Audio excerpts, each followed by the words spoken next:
Welcome, horror lovers. If you crave spine-chilling stories and the thrill of the unknown, you're in the right place. Don't forget to subscribe to the channel and hit the like button to join me on this journey into the darkest corners of real-life terror. Turn off the lights, sit back, and let's dive into the fear together. I'd always thought of rain as comforting, like nature's own lullaby, a gentle rhythmic sound that would put me right to sleep. But that was before the nights changed. Before the storms brought something else with them. The house I live in sits far back from the road, tucked in by looming trees and tangled vines.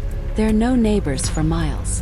When the storms started, they brought with them a heavy, suffocating silence between the thunderclaps. Each night, the rain would hammer against the roof and slide down the windows, turning the world outside into a dark, blurred void. I was alone, save for the sound of the rain, and in that quiet, it felt like something was waiting, watching.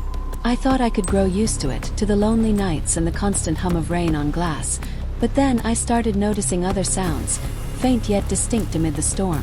Footsteps splashing in the mud outside, a creak of wood on the porch as though someone was shifting their weight in the darkness.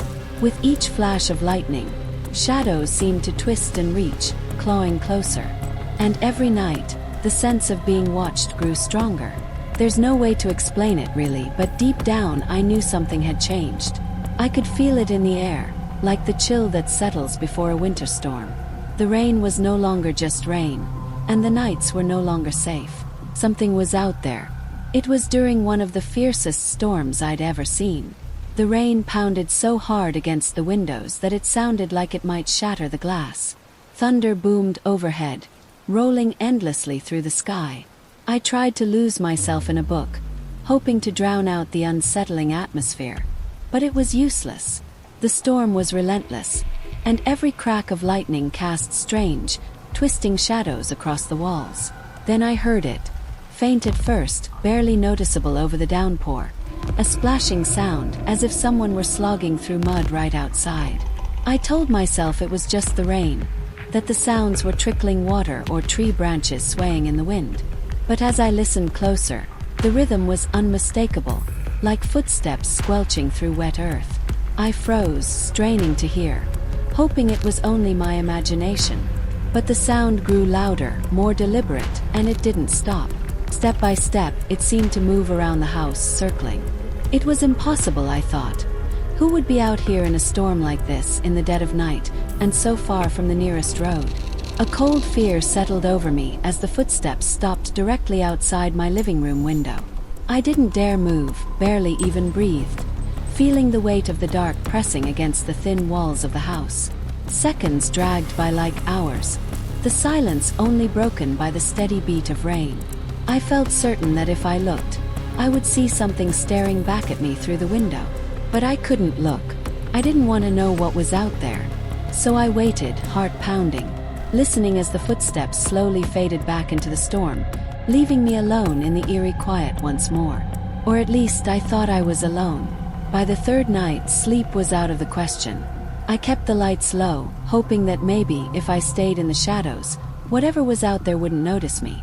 The rain had returned in full force, a constant drumming against the house that somehow made everything feel even quieter inside.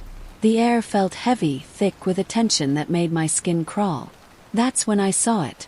A dark shape just outside my living room window. I blinked, thinking it must be a trick of the light, but then a flash of lightning illuminated the yard. And there it was. A figure stood just beyond the glass, draped in what looked like a tattered hood, face obscured in shadow. It was still, unervingly so, like it had been carved from the darkness itself, watching me with a calm patience that somehow felt worse than any expression of malice. I told myself to move, to turn off the lamp, or run to the back room. But I couldn't tear my gaze away.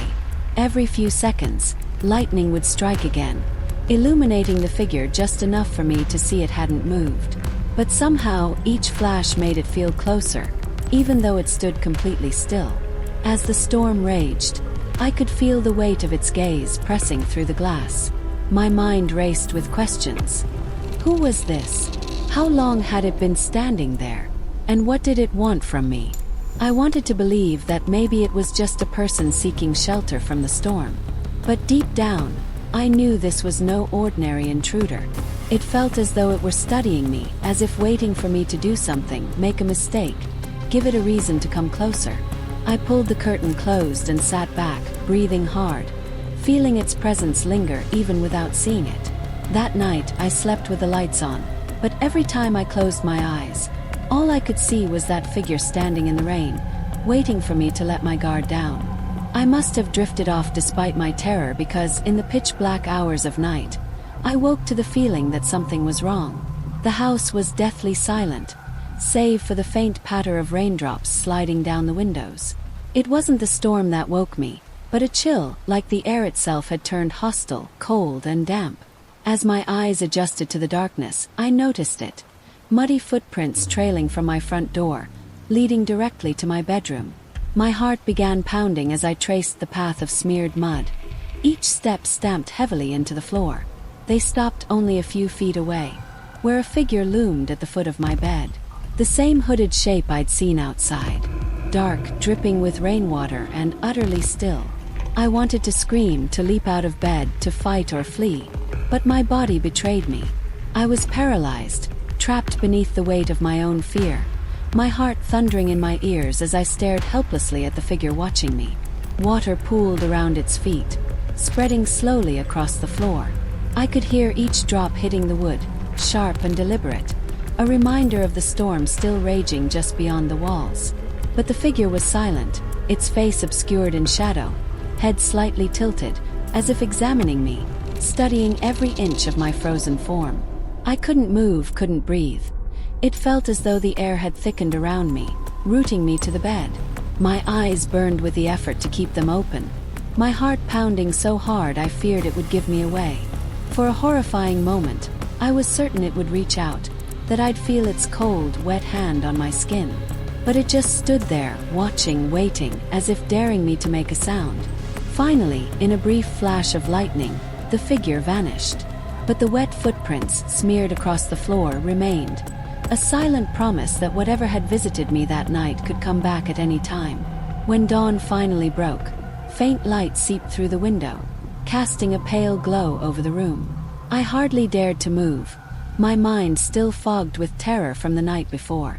But as the world outside brightened, the figure was nowhere to be seen. I slowly pulled myself up, my limbs stiff, my skin cold and clammy. I wanted to believe it had been a nightmare, a twisted vision conjured by fear and exhaustion. But the muddy footprints remained. The trail led from my front door across the hall and into my bedroom, stopping right where the figure had stood. The dark stains on the wood were as vivid as any memory, their damp, muddy outline seared into the floorboards. As I sat there, heart pounding, a grim understanding washed over me. This wasn't something that would just go away. I felt marked, as though the visitor had left a part of itself behind, lingering like a shadow. Each time I closed my eyes, I could still see it there at the foot of my bed, watching me in silence. The days that followed passed in a haze of dread.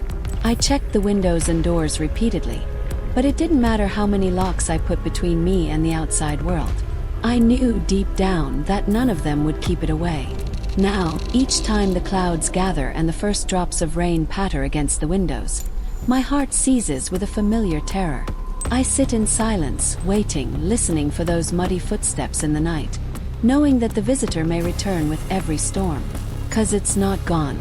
It never really left. It's out there, somewhere in the rain, waiting patiently for the night when it will come for me once again. Thanks for joining me in tonight's horror tale. What did you think? Let me know in the comments below. I'd love to hear your thoughts. And if you enjoyed this story, don't forget to like, subscribe, and hit the bell icon so you never miss a new scare. Until next time, stay safe and sleep with one eye open.